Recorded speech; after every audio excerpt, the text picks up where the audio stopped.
आज मातोश्रीमध्ये बिहारचे लढवय्ये मुख्यमंत्री आणि उपमुख्यमंत्री नितीशजी आणि तेजस्वीजी हे पहिल्या प्रथम आलेले आहेत आणि लढवय्या शब्द वापरल्यानंतर इथे त्यांचा येण्याचा हेतू हा आपल्याला सगळ्यांना कळला असेल।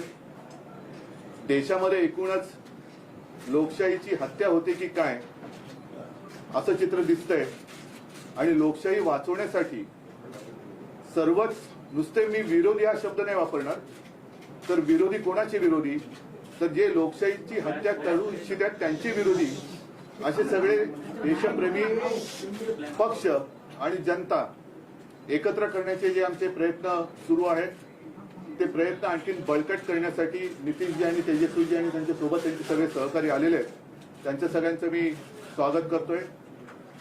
आजच सर्वोच्च न्यायालयाचा निकाल सुद्धा आलेला आहे आणि मला खरंच एका गोष्टीचं समाधान आहे। मी वारंवार असं म्हटलं होतं की सर्वोच्च न्यायालयाचा निकाल हा केवळ शिवसेनेच्या भवितव्याचा नसेल, तर तो आपल्या देशातल्या लोकशाहीच्या बद्दल, लोकशाही जिवंत राहणार की नाही याबद्दलचा असेल।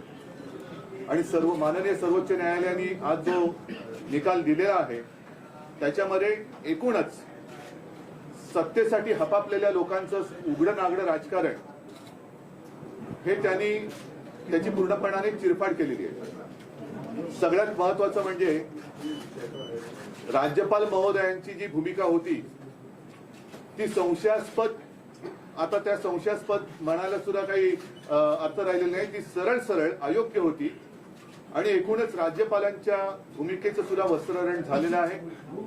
मग ते दिल्लीच्या बाबतीत असेल, इथल्या बाबतीत असेल। आणि राज्यपाल ही यंत्रणा ही एक आतापर्यंत आदरयुक्त अशी यंत्रणा होती, पण राज्यपाल यंत्रणेचे धिंडवडे ज्या पद्धतीने शासनकर्ते काढतायत ते बघितल्यानंतर आता याच्या पुढे राज्यपाल यंत्रणा ही अस्तित्वात ठेवावी की नाही हा सुद्धा एक मोठा विचार मला असं वाटतं सर्वोच्च न्यायालयापुढे आपल्याला न्यायला पाहिजे। तूर्त सर्वोच्च न्यायालयाने जो निकाल दिलेला आहे त्याच्यामध्ये राज्यपालांना अधिवेशन बोलवण्याचा अधिकार नव्हता, त्यांनी बोलवण्याची गरज नव्हती वगैरे वगैरे सगळे आता आपण डिटेलमध्ये गेल्यानंतर कळेल। पण अपात्रतेचा निर्णय हा त्यांनी अध्यक्षांवरती जरी सोपवला असला तरी पक्षादेश हा त्यावेळेचा जो पक्ष म्हणजे माझी शिवसेना त्या शिवसेनेचाच राहील। आता अध्यक्ष महोदयांना सुद्धा याच्यामध्ये वेळ न काढता लवकरात लवकर निर्णय घ्यावा याच्यासाठी आम्ही आता मागणी तर करूच, हा एक भाग झाला। लेकिन आज नीतीश जी और तेजस्वी जी आए हैं, मैं आपका स्वागत कर ही रहा हूं और लड़ाई तो आज शुरुआत हो गई है। मैंने जैसे अभी अभी आपको कहा, जब हम अंदर बात कर रहे थे तो एक ज्याला शुभ शकुन असं म्हणतो कि इतने दिनों से हमारी लड़ाई चल रही थी सर्वोच्च न्यायालय में, आज आप भी आ गए और वो निर्णय भी आ गया। इस देश में अब प्रजातंत्र, उसकी रक्षा करना हमारा काम है। जैसे सर्वोच्च न्यायालय ने कहा कि अगर मैं रिजाइन नहीं करता, मैं इस्तीफा नहीं देता तो शायद मैं वापस मुख्यमंत्री बन जाता। मैं मेरे लिए नहीं लड़ रहा हूँ, मेरी लड़ाई जनता के लिए है, मेरे देश के लिए, मेरे राज्य के लिए है। और भले हम इसके पहले राजनीति में विवाद तो होते रहते हैं, लेकिन एक मत तो हमारा हो गया है कि इस देश को हमें बचाना है, संविधान को बचाना है। और इसलिए आप यहाँ आए हैं, हम मिलकर पूरे, आप तो पूरे देश में घूम रहे हैं, सबके घर जा रहे हैं, हम सब मिलकर ये जो अपने देश को फिर से एक बार गुलाम बनाना चाहते हैं उनको घर भेजेंगे। और मुझे पक्का भरोसा है पूरी जनता हमारा इंतजार कर रही है। राजीनामा देण्याची चूक झाली असं वाटतं का? जी बोलेंगे तो आपने तो बात बता ही दिया है। हम सब लोग तो आए ही हुए हैं इनसे मिलने के लिए। बातचीत तो होती रहती थी, लेकिन ये तय था कि एक लोग आएंगे। इन्होंने आज ही का समय दिया और आज जो इनका मामला था जिसके बारे में जानते ही हैं, इनके साथ जो अन्याय हुआ था, अब जिस तरह से जो फैसला आज आ गया तो बहुत अच्छा हुआ है। अब तो इन्होंने खुद भी बता ही दिया है। और किसी भी प्रकार से एक तो आश्चर्य की बात है कि पार्टी के नाम को कैसे कोई बदल सकता है। तो इन सब चीजों को लेकर के तो हम लोग सब दिन तो अपनी बात अपना इनके साथ हम लोग रही हैं, लेकिन अभी जो हम लोग आए हुए हैं उसका मकसद इन्होंने बता दिया। हम लोग चाहते हैं कि पूरे देश में अधिक से अधिक पार्टियां एकजुट हों और मिल करके हम लोग लड़ेंगे। तो आज जो केंद्र में है वो पूरे देश के लिए कोई काम नहीं कर रहे हैं और समझ लीजिए इतिहास बदल रहा है। इसलिए इन सब चीजों को देखते हुए अपने देश के हित में और आजादी की लड़ाई हुई और किस तरह से देश आजाद हुआ है और कितना ज्यादा काम होता रहा है पहले से, काम तो करते नहीं। अब आप सब लोग मीडिया के साथी हम आपका नमन करते हैं, आपके हम खिलाफ नहीं कुछ बोल सकते, लेकिन हम जानते हैं ना कि आप लोगों के ऊपर भी किस तरह से किया है कब्जा। कि कोई बात तो थोड़ा बहुत आप कह दीजिएगा, लेकिन ज्यादातर वो लोग अपनी तरफ से प्रचार करवा रहे हैं। काम क्या कर रहे हैं देश में बताइए? कहीं कोई काम हो रहा? और अलग अलग राज्यों में दूसरे पार्टी के लोगों ने जो काम किया है उसके बारे में तो उतना चर्चा भी नहीं होता है।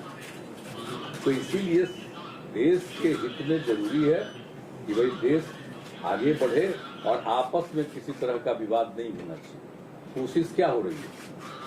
समाज में एक तरह का विवाद पैदा हो और ये नहीं होना चाहिए। सब में एकता, हिंदू मुस्लिम कोई भी जाति के हों, सब में कोई विवाद नहीं होना चाहिए, एकता रहनी चाहिए। तो हम लोग तो यही चाहते हैं कि ज्यादा से ज्यादा पार्टियां एक साथ मिल करके काम करेंगी। और इस बीच में बहुत लोगों से बातचीत हो गई है। आज तो इनसे ऐसे हमारी बातचीत हम लोगों की होती रहती आई है, आज भी बात करेंगे। अब इसके बाद ये तय होगा कि कब मीटिंग सब लोगों की होनी। तो अभी तो एक राउंड आप जानते ही हैं, पिछले महीने भी हम लोगों ने बातचीत किया और जिस तरह से बातचीत हुई है अनेक पार्टियों से, बहुत लोगों से बहुत अच्छी बातचीत हो गई है। अब उसके बाद आगे जो करना होगा वो हम लोग करेंगे। सर लेकिन अभी तो आए हैं, बस यही मकसद है इनका और हम लोगों का विचार तो एक ही है ना, भाई देश के हित में काम करेंगे। कोई तरह से जो हमारा पुराना इतिहास है देश का उसको बिल्कुल कायम रखेंगे। तो ये सब चीजों के लिए करेगा। ये लोग तो अपना कर रहे हैं ना, ये लोग आजादी की लड़ाई से क्या मतलब था, इनको कोई मतलब नहीं। अब वो सोच लीजिए कितना कोई काम हो रहा है, अपने अपने ढंग से नई नई चीजों का नामकरण कुछ भी होते रहता है। तो विचित्र बात है। तो इसीलिए जरूरत इस बात की है कि एकदम पूरे देश को एकजुट करना है और आगे बढ़ाना है। तो अगर सभी लोग एकजुट होकर के करेंगे और उनका जब मुकाबला होगा अगले साल के चुनाव में, लोकसभा के चुनाव में, तो खूब अच्छी तरह से सफलता इधर मिलेगी और फिर देश सही दिशा में आगे बढ़ जाएगा। सर सवाल उसके दो पक्ष हैं। पहला पक्ष ये है, आपने कहा लड़ाई में अपने लिए नहीं लड़ रहा हूँ, मैं जनता के लिए लड़ रहा हूँ। मेरा सवाल यहाँ से इसके दो पक्ष ये है कि पहला तो ये कि क्या अगर आप उस वक्त इस्तीफा नहीं देते तो आज आपकी लड़ाई और ज्यादा मजबूत होकर उभर के सामने आती? पहला मैं मानता हूँ, देखो इसके जिस नजरिया से आप देखते हो, ठीक है, कानूनी तौर पर मैंने इस्तीफा दिया शायद गलत हो सकता है, लेकिन नैतिकता अगर देखे तो जिन लोगों को मेरे पिताजी ने, मेरे पार्टी ने सब कुछ दिया, वो लोग उठकर मेरे ऊपर उंगलियां उठाए, तो उनके लिए मैं मेरा विश्वास या अविश्वास क्यों जताने की कोशिश करूं? तो ऐसे लोगों को अधिकार ही नहीं है मुझे सवाल पूछने का। जिन लोगों ने मेरे पार्टी से सब कुछ लिया और गद्दारी की, तो गद्दार लोग मेरे ऊपर अविश्वास लाए और उसका मैं सामना करूं, कैसे हो सकता है? ये तो गद्दार लोग हैं। आज तो कोर्ट ने कहा, और मतलब कोर्ट ने गद्दार नहीं कहा, लेकिन ये सारी बातें हैं। आज तो मतलब महाराष्ट्र में आप सरकार ही नहीं है। नैतिकता तो अभी जैसे मैंने नैतिकता का पालन किया, तो अगर इस मुख्यमंत्री में जरा भी कोई नैतिकता होगी तो मुख्यमंत्री उप मुख्यमंत्री ने इस्तीफा देना चाहिए, जैसे मैंने दिया। महाविकास आघाडीमध्ये सुद्धा जे सर्व प्रमुख नेते होते त्यांनी तुम्हाला म्हटलं होतं की राजीनामा देऊ नका, आपण फ्लोअर टेस्टला सामोरं जाऊ. तुम्ही भावनिक राजकारणाला महत्व दिलं नाही. असेल तो कदाचित आमच्या घराण्याचा गुण किंवा दोष असेल, पण मी जे आता म्हटलं की ज्या घरांनी, ज्या पक्षांनी ज्यानं सगळं काही दिलं, सगळं काही घेऊन सुद्धा जे माझ्या पाठीत वार करायला निघाले त्यांनी माझ्यावरती अविश्वास आणावा हे मला काही पटलेलं नाही. म्हणजे एक तर स्वतः गद्दार, त्यांनी विश्वासघात त्यांनी केला. विश्वासघात करणाऱ्यांकडून मला जर विश्वासदर्शक ठराव अविश्वासदर्शक ठरावाबद्दल विचारलं जात असेल तर ते अयोग्य आहे.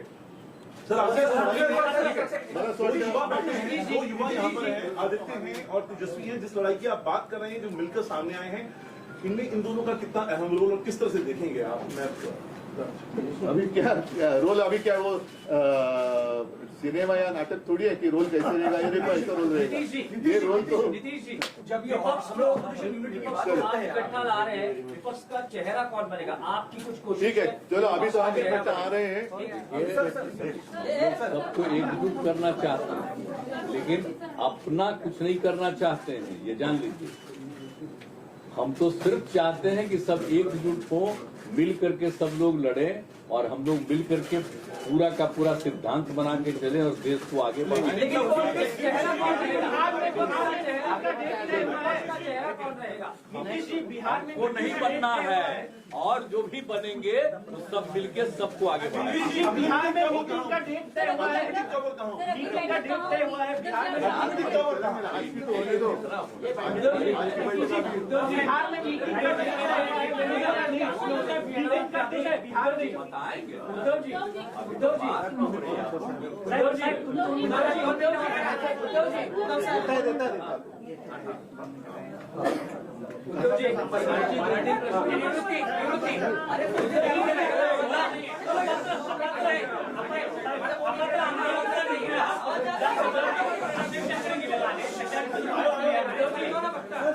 ऐका ऐका सर्वोच्च न्यायालयाचा निर्णय आला आहे त्यानंतर पुढे काय?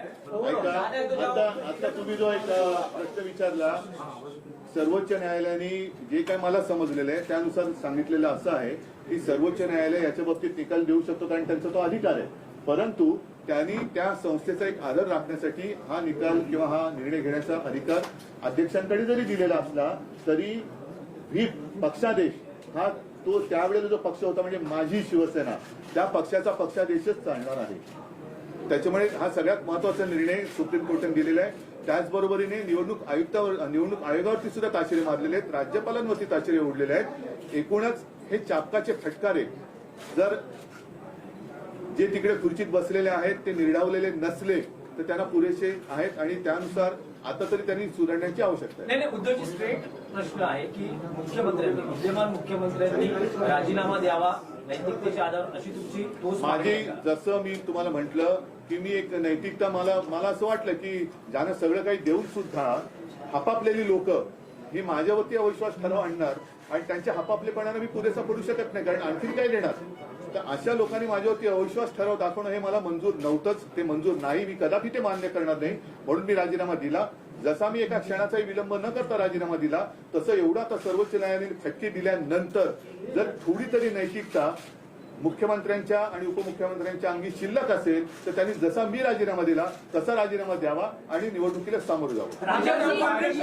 सुप्रीम कोर्टानं राज्यपालांना दिला आहे कारण त्यांनी जे निर्णय घेतलेले आहेत ते शिक्षण चुकीचं असलेलं म्हटलं आहे. त्यामुळे हे राज्यपाल म्हणजे स्वतःच्या घरचा चाकर असल्यासारखं वापरण्याची जी पद्धत सुरू झालेली आहे ती पद्धत बघितल्यानंतर राज्यपाल यंत्रणाच आता शिल्लक ठेवावी की नाही हा प्रश्न आता सर्वोच्च न्यायालयाला आम्हाला म्हणजे मला असं वाटतं विचारायला पाहिजे की हे असंच जर का, कारण प्रत्येकाचे काम असतं ज्या सर्वोच्च न्यायालयाने केलं तसंच जसं आता मीडिया असतो. नितीनजी जसं म्हणाले की काही गोष्टी तुम्ही लोकांसमोर आणल्या पाहिजे तर 4 स्तंभ जे म्हणतो हे 4 स्तंभ मजबूत पाहिजेत. त्याच्यापैकी जर का एका स्तंभाला वाढवी लागली असेल तर त्या स्तंभाचं रिपेअरिंग हे करणं गरजेचं आहे. पण आता महत्वाचा मुद्दा हा आहे की राज्यपाल महोदय तेव्हाचे जे काय होते त्यांनी इकडे जे न करू करायचं ते म्हणजे करायला नको ते करून गेले. आता गेल्यानंतर त्यांना सजा काय, कारण असं जर का होत राहिलं तर तेव्हाचे राज्यपाल 12 वाजून जातील आणि घरी जाऊन मग म्हणतील येतो संत आदमी आहे, करायचं काय. विधानसभा अध्यक्ष विधानसभा अध्यक्ष ठरवणार आहे. नाही नाही उद्धवजी अजिबात नाही. अपात्रतेचा निर्णय हा त्यांना ठरवायचा आहे, पण जे मी समजलं त्याच्याप्रमाणे त्यांनी फुटीरांचा व्हीप नामंजूर केलेला आहे सर्वोच्च न्यायालयाने. त्याच्यामुळे माझ्या शिवसेनेचाच व्हीप लागू होणार. राज्यपाल भगतसिंह कोश्यारी यांच्यावरही कारवाई झाली पाहिजे असं तुमचं म्हणणं आहे का? बिलकुल आहे, कारण नाहीतर ही प्रथा आणि हा पायंडा पडेल की त्यावेळेला राज्यपाल म्हणजे नाही तर राज्यपाल काय, राज्यपाल ही संस्था म्हटल्यानंतर ती काय कॉम्प्युटर नाहीये. त्या व्यक्तीच्या जर का त्याच्या मर्जीप्रमाणे ती यंत्रणा चालायला लागली तर त्या व्यक्तीला किंवा काय जाब हा विचारला गेला पाहिजे, जाब विचारला गेला पाहिजे. नाहीतर तो पायंडा पुढे पडेल. प्रत्येक राज्यपाल हेच म्हणतील की आम्हाला काय आमच्या काळात त्यांचे 12 वाजून जायचंय, निकाल येईलपर्यंत आम्ही आमच्या घरी पोहोचलेलो असू. निवडणूक आयोगानं तुमचं पक्षाने चिन्ह काढलं, पण आज कोर्टाने असं म्हटलेलं आहे निकाल देताना की शिवसेना त्यावर कोणी दावा करू शकणार नाही, म्हणजे शिवसेना तुमच्याकडे राहील असं एक नक्कीच आहे. आणि तर मग आता चिन्ह आणि पक्षाबाबतीत आमचं आर्ग्युमेंट हेच आहे की निवडणूक आयोगाचं काम हे निवडणूक आयोगाने त्यांच्या चौकटीत केलं पाहिजे. निवडणूक आयोग म्हणजे ब्रह्मदेव नाहीये, राज्यपाल म्हणजे ब्रह्मदेव तर अजिबातच नाहीये. त्यांना आता राज्यपाल मानायची की नाही, ती संस्थाच ठेवायची की नाही, हाच आता एक विचार त्याची चर्चा झाली पाहिजे. पण निवडणूक आयोग हे निवडणुकीपुरतं मर्यादित असतं. मतांच्या टक्केवारीवरती एखाद्या पक्षाला मान्यता देणं, नोंदणी देणं आणि त्याला निवडणूक चिन्ह देणं हे त्यांचं काम असतं. नाव देणं, नाव काढणं हे त्यांचं काम नाही. आम्ही ते मानणार नाही. कारण निवडणूक शिवसेना हे नाव देताना निवडणूक आयोगाची परवानगी घेऊन बाळासाहेबांनी शिवसेनेची स्थापना केलेली नव्हती. त्याच्यामुळे कदापि शिवसेना हे नाव दुसऱ्याला आम्ही घेऊ देणार नाही. तो निवडणूक आयोगाचा घटनाबाह्य अधिकार आहे. कारण नाव, धनुष्यबाण आणि हे त्या मतांच्या टक्केवारीवरती ठरवण्याचा अधिकार कदाचित किंवा निवडणूक आयोगाला आहे. जसं आता काही पक्षांची राष्ट्रीय पक्ष म्हणून मान्यता काढली ते तुम्ही मतांच्या टक्केवारीवरती नोंदणी करू शकाल, पण नाव नाही काढू शकत. नाही असं आहे की उद्या मी निवडणूक आयुक्तांचंच नाव बदलून वेगळं काय केलं तर काय होईल? तर त्याच्यामुळे ते माझं शिवसेना नाव नाही काढू शकणार, काढू शकत नाही आणि आम्ही काढू देणार नाही. आम्ही शिवसेना म्हणूनच राहणार.